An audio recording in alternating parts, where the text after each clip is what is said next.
shall conquer them and utterly destroy them. Praise God po. Okay, thank you, bro. So, you shall conquer them and utterly destroy them. So, yung mga bad habits daw natin, diba? So, we really have to fight it para mapagtagumpayan natin. So, tingnan natin yung context niya. So, doing life, the same old habits is easy. Magaling naman kasi nga, nakasanayan daw natin yung mga habits natin, di ba? But a long-standing habit won't give up. Yung mga nakasanayan na natin na hindi maganda ay mahirap mapagtagumpayan, di ba? Kasi nga, nakasanayan na natin yun eh. So, talagang choose to change is hard work talaga. Gagawin mo talaga. So, ano ba yung mga habit na yan? Diba? Ano ba yung naaalala mong masama bang habit? May naninigarilyo ba dito? May ano ba dito sa games? Mayroon ba ditong nagtitingin ng porn? Mayroon ba ditong nagiinom? Diba? And a lot more. Marami tayong mga habits na akala natin okay lang, natutunan ko na to or normal lang naman. 'Di ba? Kaya kailangan intentional tayo para baguhin 'yon. 'Di ba? Sa buhay natin, we really have to fight yung mga bad habits natin. So sabi nga dito, when God's people entered to the promised land, nung papunta sila sa lupang pangako, He told them to utterly destroy their enemies. Diba kailangan talunin nyo yung mga kalaban nyo? Otherwise, their enemies would eventually destroy them. Yun pala yun.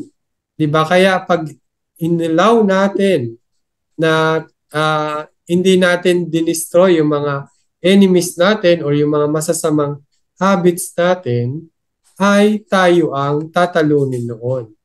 Diba? Tayo ang eventually, they will destroy us.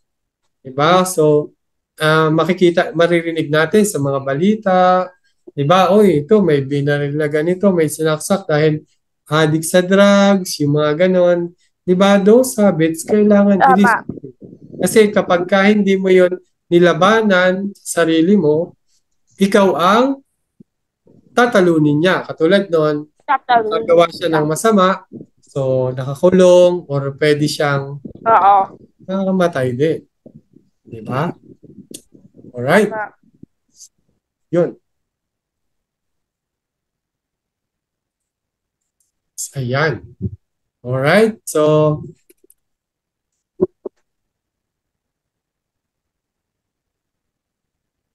next natin.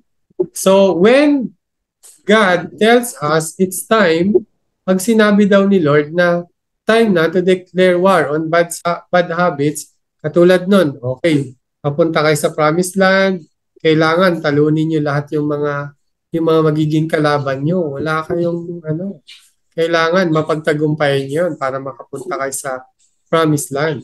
So katulad nito, yung mga bad habits natin, para maging matagumpay tayo sa buhay at magawa natin yung pinagagawa ni Lord sa buhay natin, kailangan mapagtagumpayan natin yon.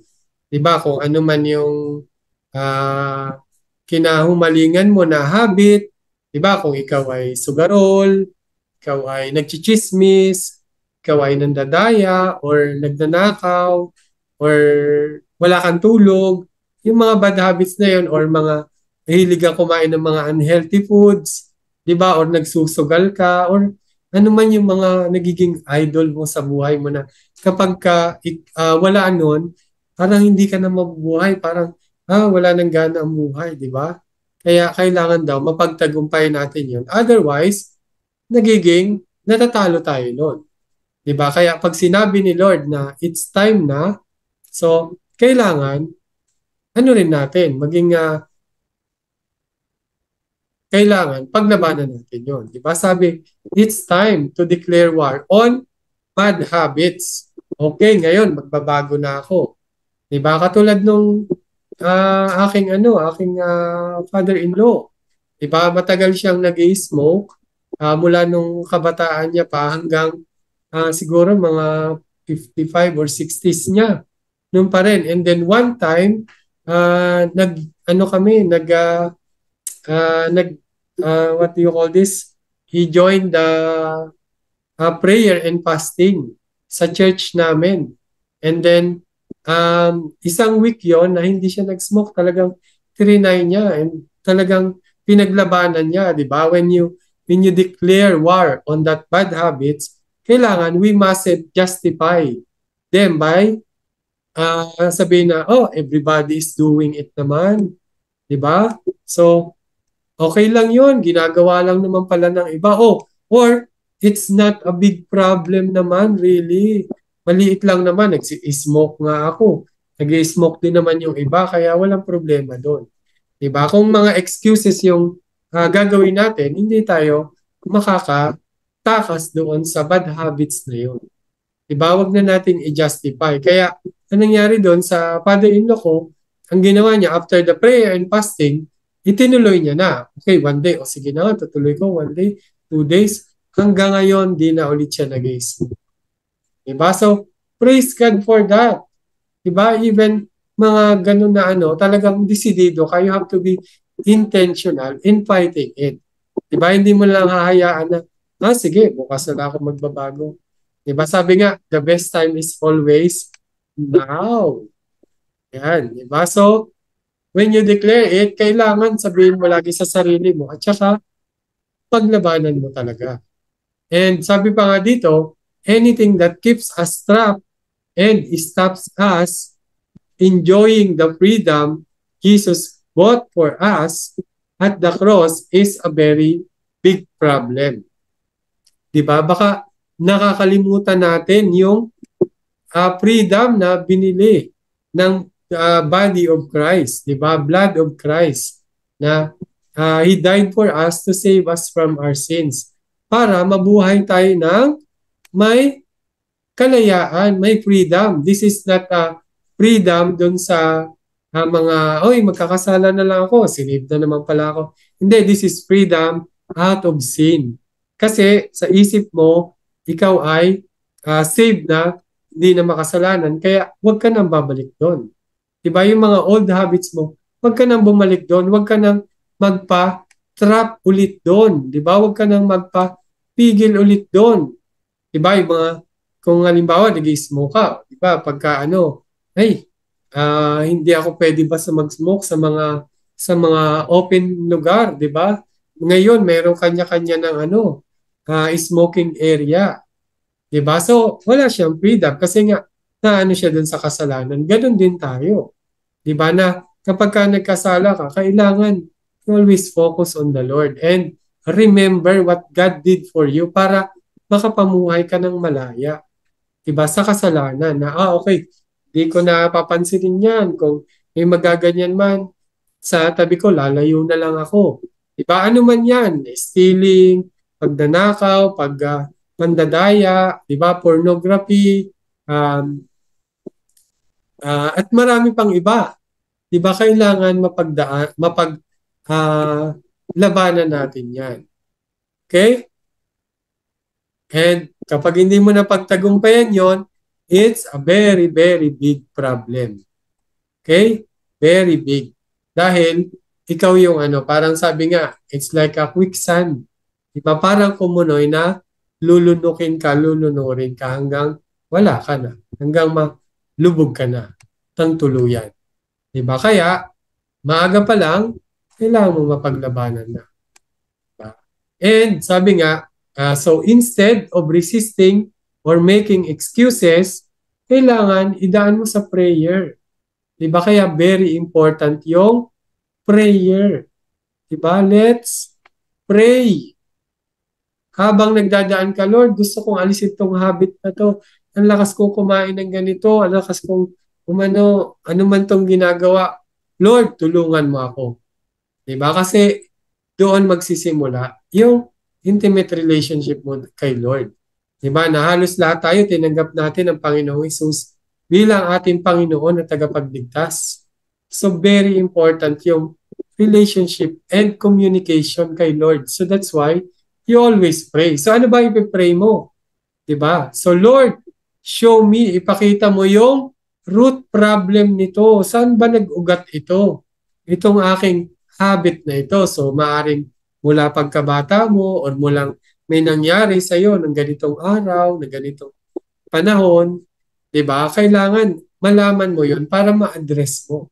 'Di ba? Parang sa doktor, ano ba yung habit na ginagawa mo bago ka nagkasakit ng ganito or ano? Tinatanong 'yun, 'di ba? Para malaman at pa-diagnose ka na ayos. And of course, para mabigyan ka ng gamot or cure.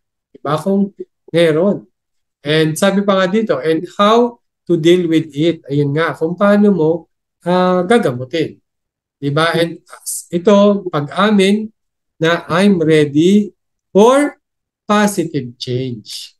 Diba? Ready ka na, Lord. Handa na ako sa pagbabagong ito. Diba? Sa buhay ko ngayon. Baka tulad ng sabi ko kanina, the best time is now. Diba? Today.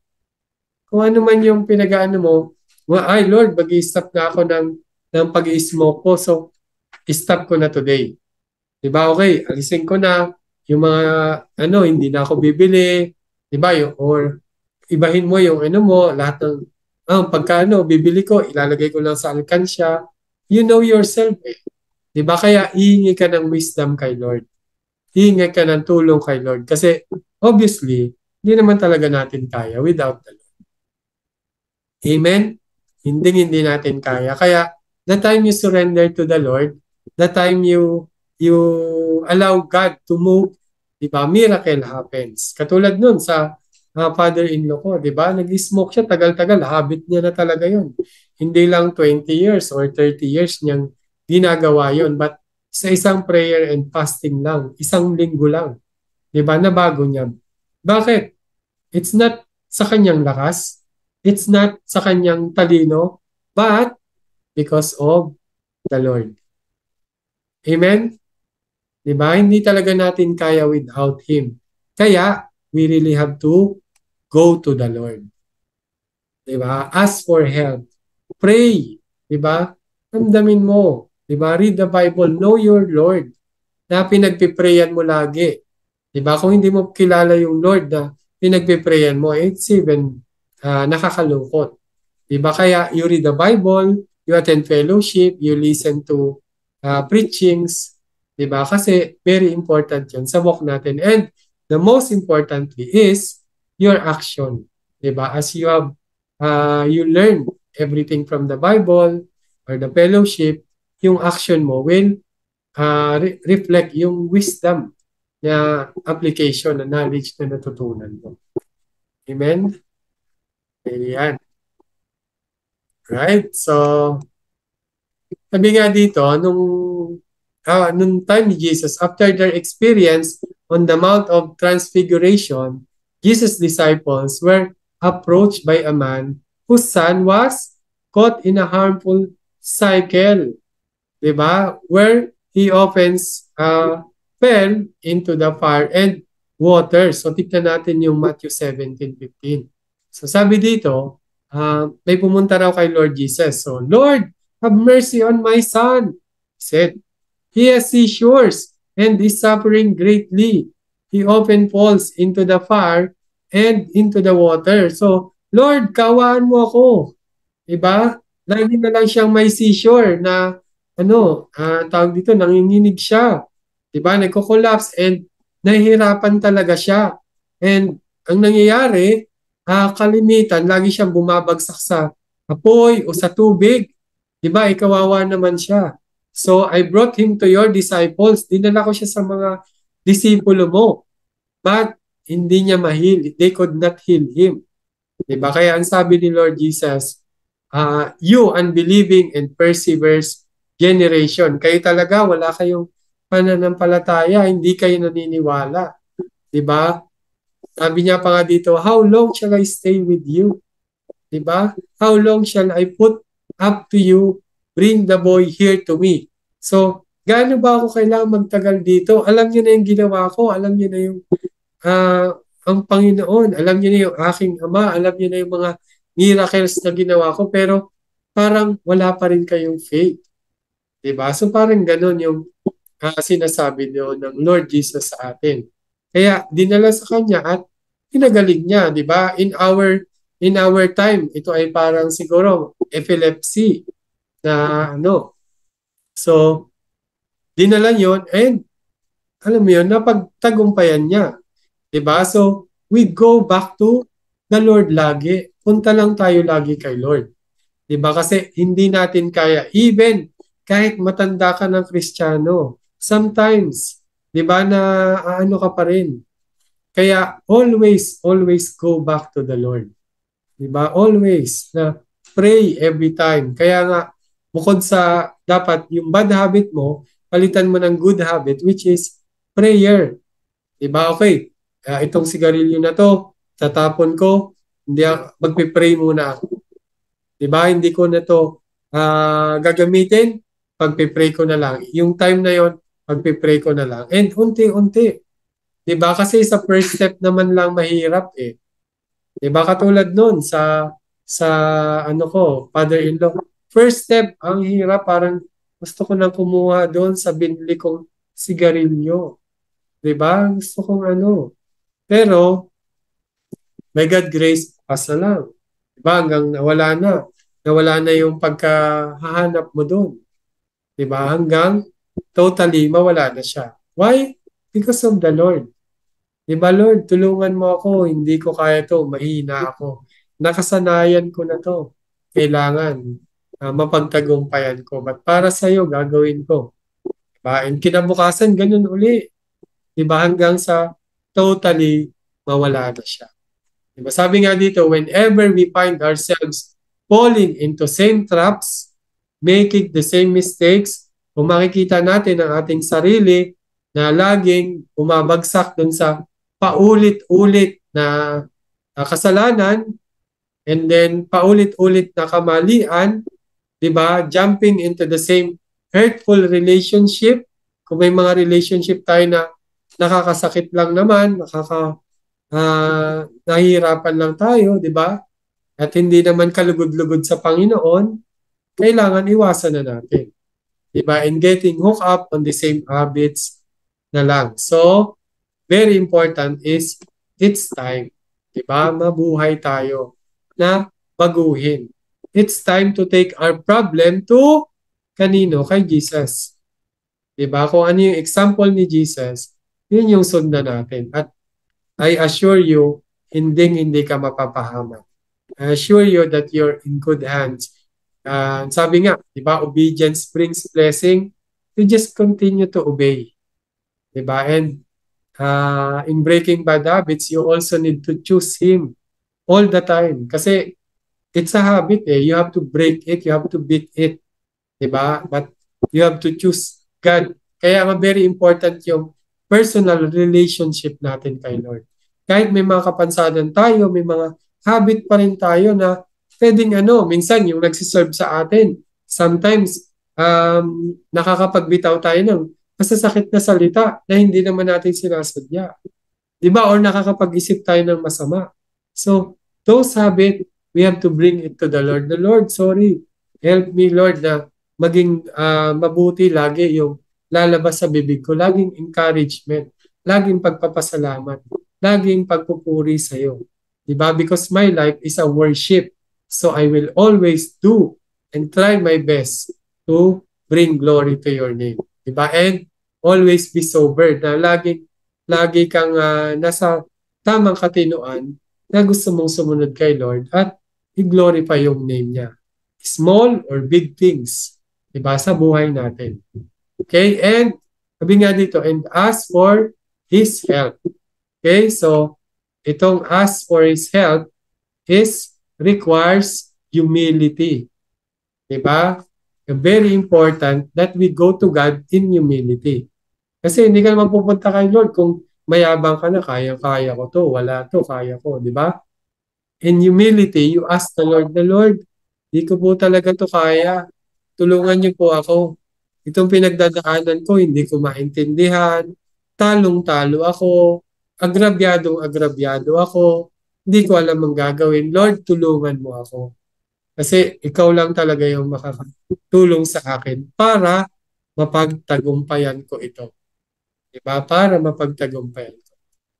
And surely, di ba, He will definitely help. Ba? He will definitely help. Ang dami nating mga testimony. Ang dami nating mga answered prayer. Di ba? Na, alam mo yun, kung titignan mo yung resume ng Lord is, andun talaga yung kanyang promises. He never fails. He always love. Di ba? He always protect us, guide us, never leave us, nor forsake us, and a lot more. He is the most powerful of all. Di ba? Kaya we surrender it to Him and ask help kay Lord. 'Di ba? As sa araw-araw natin. Kailangan we always go to God. 'Di ba? Sabi nga, go to God agad. 'Di ba? Whatever happens, our first instinct in facing all our trials, problems, or habit is ano? Prayer. 'Di ba? We pray. We go to God. Lord, what will I do? Lord, what's your plan here? Lord, help me to see what you want me to see dito sa pagdadaanan kong to. Lord, help me to act, diba, according to your will and plans. Lord, help me to say what you want me to say and not to say what I shouldn't have to say na. Diba? So, you always come to the Lord with humility. And definitely, tutulungan ka niya. Okay? Amen? Ayan. Praise God. Right? So, matapos na tayo. So, ano yung action point natin? So, very important na today, let's not focus on dealing with big problems. Diba? Kasi nga, sobrang malulungkot tayo, ma-stress pa tayo. Ngayon, small daw muna. Ano ba yung mga small habits mo? Unti-unti, okay, pag sa umaga, ano bang ko, sa halip na nagdadasal ako, kuha ko agad yung cellphone ko, gadget ko, check ko yung Facebook ko. Magdadasal kaya muna ako. 'Di ba? Magpasalamat kaya muna ako. 'Di ba? Lumuhod kaya muna kay Lord. Na Lord, thank you for sa hininga ko ngayon. Lord, thank you. At may natulugan ako. Thank you, Lord. At nakatulog ako. 'Di ba ako? Thank you, Lord.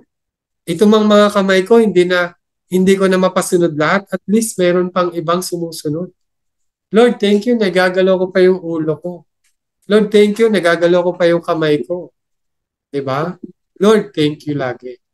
Diba? And doon, makikita mo yung kailangan mo kay Lord na kailangan mong gawin today. Diba? Kaya, para ma-break up mo yung mga troublesome habits that you have picked up, yung mga natutunan mong mali. Diba? Na kala mo tama. Unti-unti mo yung tingnan, i-analyze sa nagmula. At pinaka-importante nun ay magsimula ka na. Diba? Magsimula ka na ngayon. Very important na simulan mo nang i-break ngayon.